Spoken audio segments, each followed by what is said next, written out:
చేస్తారేమో తెలియదు. అంటే ఆల్రెడీ అంటే Pawan already Kalyan Machilipatnam and Kakinada announce చేశారు కదా సార్. జనసేన పార్టీకి ఇవ్వాల్సిన రెండు సీట్లు క్లారిటీ వచ్చేసింది కదా. ఇప్పుడు వరకు అన్ని క్లారిటీలే వచ్చినాయండి. ఏది కూడా పక్కాగా ఉండటం లేదు. అది కదా సమస్య. రైట్. ఇంతకుముందు అమలాపురం కూడా అనకాపల్లి ఇప్పుడు మీరు చెప్తున్నట్టుగా రీసెంట్గా తాడేపల్లిగూడెంలో ఒక సభ జరిగింది కదా, తెలుగు జన విజయ కేతన జెండా సభలో నరసాపురం సీట్ను రఘురామకృష్ణరాజు ప్రకటించేసుకున్నారు ఆయన. మరి ఏ పార్టీ అనేది చెప్పలేదు. కానీ నిన్నటి లిస్టులో 13 వచ్చిన లిస్టులో మాత్రం నరసాపురం లేదు. అంటే ఇప్పుడు రఘురామకృష్ణరాజు, చంద్రబాబు నాయుడు, అదేవిధంగా పవన్ కళ్యాణ్ ఉన్న సభలో వాళ్ళు కూడా అవాక్కయ్యేటట్టుగా ఎస్ తన సీటు తనే ప్రకటించుకున్నాడు. ఎస్ ఏ ఏ కూటమి తరపున నరసాపురం నుంచి తానే అభ్యర్థిని. కూటమి అంటే ఏంటండి, 3 పార్టీలు ఉన్నాయి. ఇప్పుడు తెలుగుదేశం అయితే ఇవ్వలేదు సీటు, మిగిలిన 4 వాళ్ళ దగ్గర మిగిలిన. మరి కూటమిలో తెలుగుదేశం ఇవ్వలేదంటే బీజేపీ ఇస్తుందా, లేదంటే జనసేనకి మళ్ళీ ఒక సీటు తగ్గించుకొని మరి జనసేన ఖాతాలోకి రఘురామకృష్ణరాజుని వేస్తారో తెలియదు. ఎందుకు అంటే ఇప్పుడు వాళ్ళు చెప్తున్నారు కదా జన సైనికులు పదే పదే, మాకు మా నాయకుడికి ఎక్కడ నెగ్గాలో కాదు ఎక్కడ తగ్గాలో తెలుసు మా నాయకుడికి అని వాళ్ళు సినిమా డైలాగులు చెప్తున్నారు కదా. ఈయన త్యాగమూర్తి అని పాట పాడుకుంటూ వాళ్ళు మరి రఘురామకృష్ణరాజు కూడా ఒక ఎంపీ సీట్ని ఏమైనా త్యాగం చేస్తారో తెలియదు. ఎందుకంటే బీజేపీ అయితే ఇప్పుడు ఉన్నటువంటి పరిస్థితుల్లో చాలా సీరియస్ గా ఉందని నాకున్నటువంటి సమాచారం అయితే ఇప్పుడు తెలుగుదేశం పార్టీ వైఖరిని బట్టి అవసరమైతే అసలు తెలుగుదేశం పార్టీతో పొత్తు నుంచి తెగదెంపులు చేసుకునేటువంటి పరిస్థితులు కూడా ఉండొచ్చు అనేటువంటి చర్చ కూడా జరుగుతుందండి. బీజేపీకి సంబంధించినటువంటి కీలకమైనటువంటి రాష్ట్ర నాయకులు కేంద్ర నాయకత్వానికి ఇప్పటికే 10 సార్లు లేఖలు రాసుకున్నారు. మొత్తం తెలుగుదేశం వాళ్ళని తెచ్చి ఇక్కడ పొత్తులో భాగంగా బీజేపీ తరఫున పోటీ చేయించబోతున్నారు.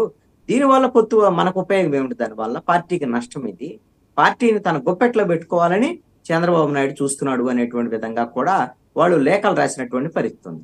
మరి ఇలాంటి పరిస్థితుల్లో అసలు ఈ పొత్తు అనేటువంటిది కొనసాగిద్దా లేదనేటువంటి అనుమానాలు కూడా వస్తున్నాయి. ఇప్పుడు కొత్తపల్లి గీత ఆ బీజేపీకి సంబంధించినటువంటి విషయంలో ఆవిడ ఎప్పుడు వచ్చారు బీజేపీలోకి, ఆవిడకి ఇప్పుడు అరకు ఎంపీకి సంబంధించినటువంటి విషయం అని అంటున్నాడు. కామినేని శ్రీనివాస్ని ఎలా పంపించారు ఏంటి అనేటువంటి అందరికి తెలిసిందే. సీఎం రమేష్ ఎక్కడి నుంచి వచ్చారో బీజేపీకి తెలుసు. మరి సీఎం రమేష్ ఇప్పుడు ఆ మాధవ్ చాలా కీలకమైనటువంటి నేత. వాస్తవంగా చెప్పాలంటే బీజేపీ ఒంటరిగా పోటీ చేయాలి 25 ఎంపీ స్థానాలు, అదే విధంగా 175 పోటీ చేయాలనుకున్నప్పుడు అనకాపల్లి నుంచి మాజీ ఎమ్మెల్సీ మాధవ్ పోటీ చేద్దామని అనుకున్నారు. వాళ్ళ పార్టీలో జరిగిన చర్చ. ఇప్పుడు అనకాపల్లి సీట్ అయితే ఎంపీ సీట్ అయితే జనసేన నుంచి బీజేపీకి వచ్చింది కదా. మరి తెలుగుదేశం పార్టీకి సంబంధించినటువంటి వాళ్ళ నాయకుడు ఎవరు, సీఎం రమేష్ ఒకప్పుడు తెలుగుదేశం నాయకుడే కదా.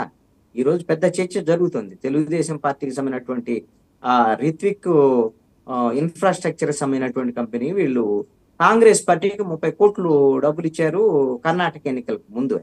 అసలు దీని వెనక ఏం చర్చ జరుగుతుంది? షర్మిల కాంగ్రెస్ పార్టీలో విలీనం చేయడానికి తన పార్టీని ఈ విధంగా చంద్రబాబు నాయుడు సీఎం రమేష్ ద్వారాగా డబ్బులు ఇప్పించాడు అనేటువంటి చర్చ ఇప్పుడు కొత్తగా తెర మీదకి వచ్చినటువంటి అంశం. అలాగా సీఎం రమేష్ లాంటి వాళ్ళకి ఎంపీ సీటు, అదేవిధంగా ఆదినారాయణ రెడ్డి వీళ్ళు తెలుగుదేశం పార్టీలో మంత్రులుగా పనిచేసినటువంటి వాళ్ళు, వరదాపూరి సూరి ఇలాంటి వాళ్ళందరినీ కూడా తీసుకొచ్చి ఈ రోజున బీజేపీలో సీట్ల కోసం ప్రయత్నం చేయటం అనేటువంటి దాని మీద ఖచ్చితంగా బీజేపీ మరియు ఏం కావాలి ఇప్పుడు, ఇంతకు ముందు బీజేపీ తరఫున పనిచేసినటువంటి వాళ్ళు, అసలైన బీజేపీకి సంబంధించినటువంటి వాళ్ళు, వీళ్ళ పరిస్థితి ఏమిటి అనేటువంటి దాని మీద చర్చ జరుగుతున్నటువంటి పురంధేశ్వరిని కూడా ఈ రోజున చంద్రబాబు నాయుడు తెలుగుదేశం పార్టీ ఖాతాలో వేసేటువంటి పరిస్థితి ఉంది. ఆవిడ కూడా ఒకప్పుడు కాంగ్రెస్ నుంచి వచ్చిన ఆవిడే కదా. ఆ విధంగా మరి ఉన్నటువంటి పరిస్థితులు కూడా రాజమండ్రిలో పోటీ చేయటాన్ని వ్యతిరేకించేటువంటి పరిస్థితులు కూడా ఉన్నాయి కదా. మాజీ బీజేపీ అధ్యక్షుడు సోమ్ వీర్రాజుకు సంబంధించినటువంటి విషయం అది చాలా కీలకమైనటువంటి వివాదంగా మారేటువంటి పరిస్థితి ఉందండి. మరి ఇలాంటి పరిస్థితి ఉంటే నేను అనుకుంటున్నాను మరి ఈ రోజున చర్చలు జరుగుతున్నాయి కదా బీజేపీకి సంబంధించినటువంటి తెలుగుదేశం బీజేపీకి సంబంధించినటువంటి చర్చలు ఒక కొలిక్కి వస్తాయా, లేదు అని అంటే మరి దీని ఏమన్నా అసలు కూటమి నుంచి బీజేపీ విడిపోయేటువంటి పరిస్థితి ఉంటుందా అనేటువంటిది చూడాల్సినటువంటి పరిస్థితి.